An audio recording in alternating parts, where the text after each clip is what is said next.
going on our Kaizen event, the raw material BTO component signal delivery. Our team members were Ted Bailey, Travis Piney, Todd Grant, Dustin Lee, Bud Dudley, myself, Tyson Mook. Bud Dudley. Our leaders were Dan Lewis and Steve Pease, and Terry Davis and Sione O'Reilly were our, just drew a blank. Senseis. Thank you. So we're connecting to strategy, our vision. The build, order, build signal, and needed BTO components arrive in the factory together in time to meet customer delivery expectations. In 2014, there were 7,575 build to order shipped. Okay? 438 of those had missed promised ship dates, which ends up being about approximately 2 a day. Okay? Of those missed in 2014, 30% of those came from brickyards. So that's why we're just focusing on brickyard. And we'll let Dustin go through next.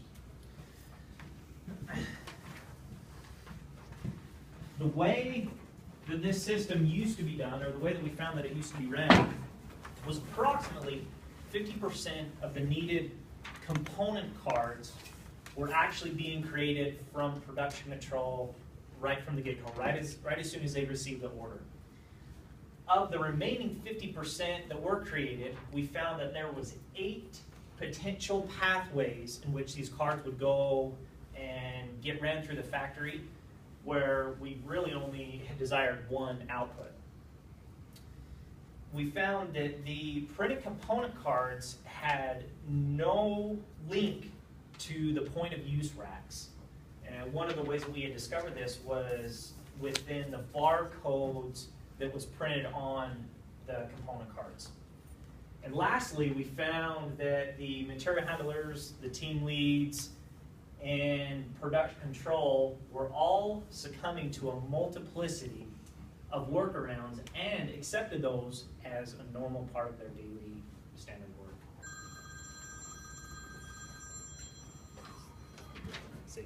So I'm going to talk about some of the changes that we made that helped us get our good results that we got throughout this event. Now when Travis or whoever's in PC go through and they print off those BTO cards, we made some adjustments that trigger what BTO cards need to be printed, which makes it really nice because in the past we would have failed and only printed off about 50% of all needed BTO cards. Now we're printing off the actual needed BTO cards, even backups and brays, which has never been done in the past. So that right there sets us up for success and really is going to affect our metrics for the better. There was 8 potential pathways these cards could flow, and if they ended up at the desired output, that was a big if, but if they did, it probably happened 8 different ways. Now we solidified one good pathway, and we're getting that desired outcome a lot more every time. Actually, we tested it, I don't know how many times throughout the event, but we tested it a lot of times and we got the same outcome every time, which was great. Our printed component cards now actually communicate in a sense with our point of use racks in the factory. So before we'd print off a stack of cards, hand it to the team lead and say, will you please tell us if you need these or not? And now the team lead gets them and they should know that, yeah, these are printed because I actually need these cards, not because they just came to me and I might need them, I might not. And so that eliminates a lot of work on the team lead's part, and even material handling and PC of knowing whether these are needed or not. We also moved our process map into a lot better current condition. The condition that it was in before was really confusing. We weren't really sure what the next step was. There was just a lot of potential steps. Now, if we were to process map this for you guys, you'd see one clear pathway and one desired outcome. So, really good results.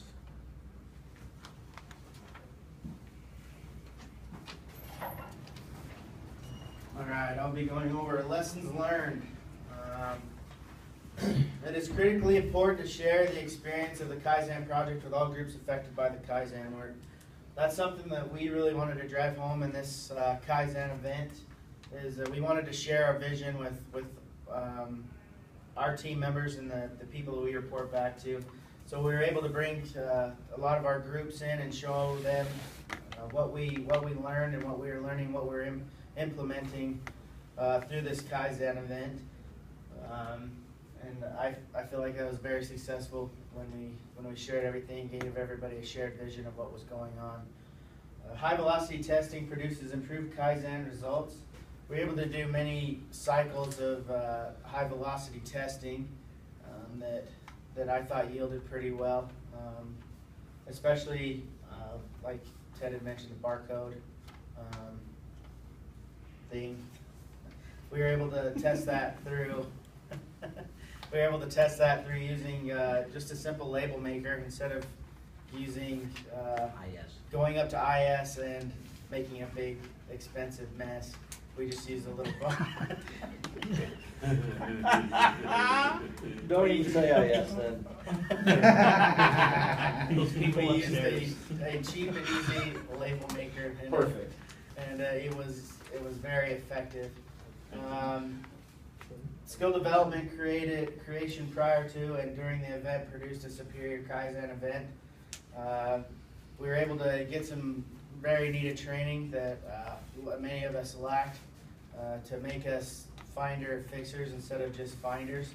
We were able to become educated in some new learning and new techniques so that we were able to see more abnormalities and to be highly skilled finder fixers.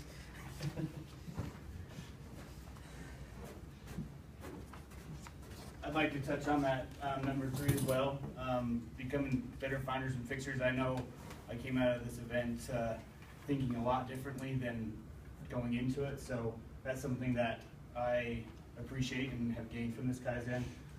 Next thing, we had a list of guidelines that we wanted to adhere to, and we felt that the no titles here guideline was something that made a difference. The leaders were really good about keeping everybody involved and engaged and making us all feel like we were part of the team and no one was actually over the other or anything like that. We also learned that Kaizens can be fun. The T-Frogs, the fun, we had team building activities every day, which helped us break down our defenses, respect, trust each other, be open, which I think helped us be able to grow and learn the things that we needed to, those skills in the development. One of the fun things that we did throughout the week was we had this ugly t-shirt day, or ugly shirt day. Everybody participated, and it was a lot of fun. And those are just a couple of the things that we learned throughout the Kaizen event. So bringing us back to the measurable results, this Kaizen actually built upon our last one. So we had about a week and a half's worth of data that we realized 31% of all BTO signals had to have hotshot intervention, had to call dispatch, and had to do a lot of extra work around. This one, with the order at the pace they are, we did have limited testing, but with that testing, we found 18% needed that hotshot intervention, which is an improvement of 42%. But with all of the iterations that we're able to do with the high velocity edge, we believe this is very conservative and hope to show better results as we use it these following weeks. Thanks. Any questions?